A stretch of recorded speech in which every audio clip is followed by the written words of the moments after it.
दिल्ली विधानसभा निवडणुकीमध्ये giant killer ठरले ते म्हणजे भाजपाचे परवेश वर्मा। नवी दिल्ली मतदारसंघातून अरविंद केजरीवाल यांचा परवेश वर्मा यांनी 4089 मतांनी पराभव केलेला आहे। त्यामुळे भाजपाकडून वर्मा यांना दिल्लीच्या मुख्यमंत्री पदाची बक्षिसी दिली जाऊ शकते अशी चर्चा सध्या दिल्लीतील राजकीय वर्तुळामध्ये रंगलेली आहे। नवी दिल्ली मतदारसंघात हाय व्होल्टेज लढत होती। भाजप आपला पराभव करू शकत नाही असा दावा केजरीवालांनी निवडणुकीपूर्वी केलेला होता, पण वर्मा यांनी केजरीवालांच्या विरोधात निवडणूक लढवत त्यांचा दारुण पराभव केलाय। त्यामुळे वर्मा यांच्या नावाची जोरदार चर्चा सुरू आहे।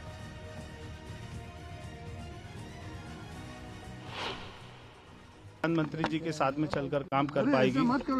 हमें उनका 10 साल से साथ नहीं मिल पा रहा था, दिल्ली में कोई काम नहीं हो पा रहा था, मगर ये जो सरकार बन रही है दिल्ली में, ये प्रधानमंत्री जी के विजन को दिल्ली में लेके आएगी।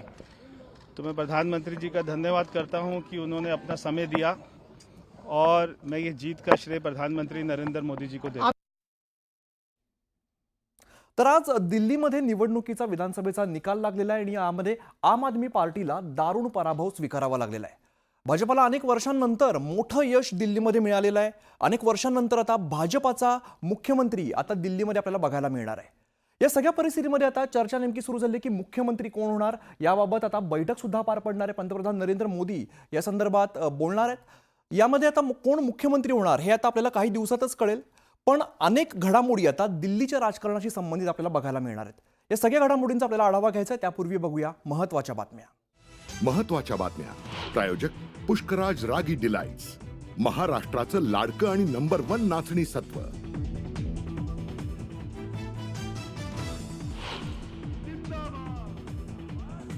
दिल्लीत 27 वर्षांनंतर कमळ फुललं। भाजपाचा 70 पैकी 48 जागांवरती दणदणीत विजय। विकास आणि सुशासनाचा विजय म्हणत पंतप्रधान मोदींकडून दिल्लीच्या जनतेचं अभिनंदन।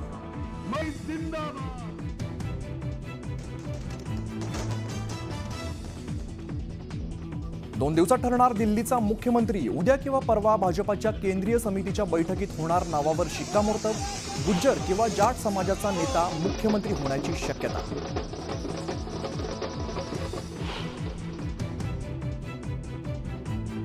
दिल्लीच्या जनतेचा निर्णय आम्ही मान्य करतो, आता सक्षम विरोधी पक्षाची भूमिका बजावू। पराभवानंतर अरविंद केजरीवालांची प्रतिक्रिया। केजरीवालांकडून भाजपाचं अभिनंदन।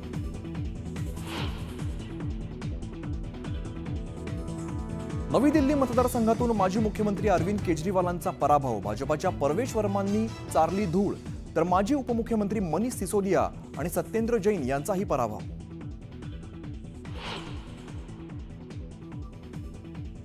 केजरीवालांचा बुरका फाटला असून खोटं राजकारण चालणार नाही हे दिल्लीनं दाखवून दिलं। फडणवीसांची दिल्लीतल्या विजयावरती प्रतिक्रिया।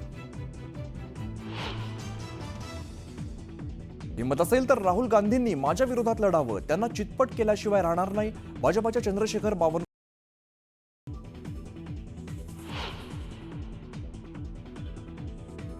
दारू घोटाळा आणि आचार विचार शुद्ध नसल्याने आपला पराभवाचा झटका। अण्णा हजारेंची आपच्या पराभवावरून टीका, तर प्रतिक्रिया देताना अण्णांना अश्रू अनावर।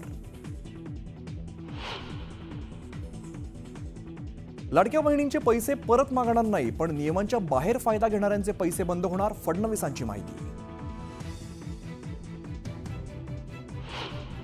कोल्हापुरात 12वीच्या हॉल तिकिटावरती वेगळेच विषय आल्यामुळे विद्यार्थ्यांमध्ये गोंधळ।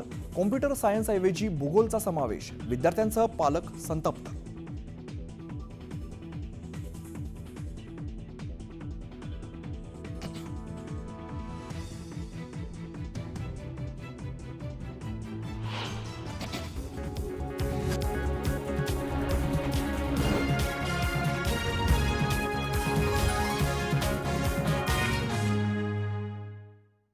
नमस्कार, मी अमित गद्रे, तुम्ही पाहता न्यूज 18 लोकमत आणि या बुलेटिनमध्ये घेऊया बातम्यांचा वेगवान आढावा।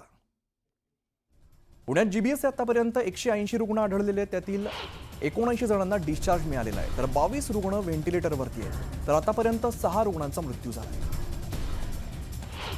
ताहिरी परिसरातील आरो प्रकल्पातील पाण्यात जीबीएस कारणीभूत असणारा जीवाणू आढळल्यामुळे त्यांना टाळं ठोकण्यात आलेलं आहे। ही कारवाई मागे घेण्याबाबत बैठक झाली, मात्र जागतिक आरोग्य संघटनेकडून प्रमाणपत्र मिळत नाही तोपर्यंत टाळं कायम राहणार असा निर्णय घेण्यात आला।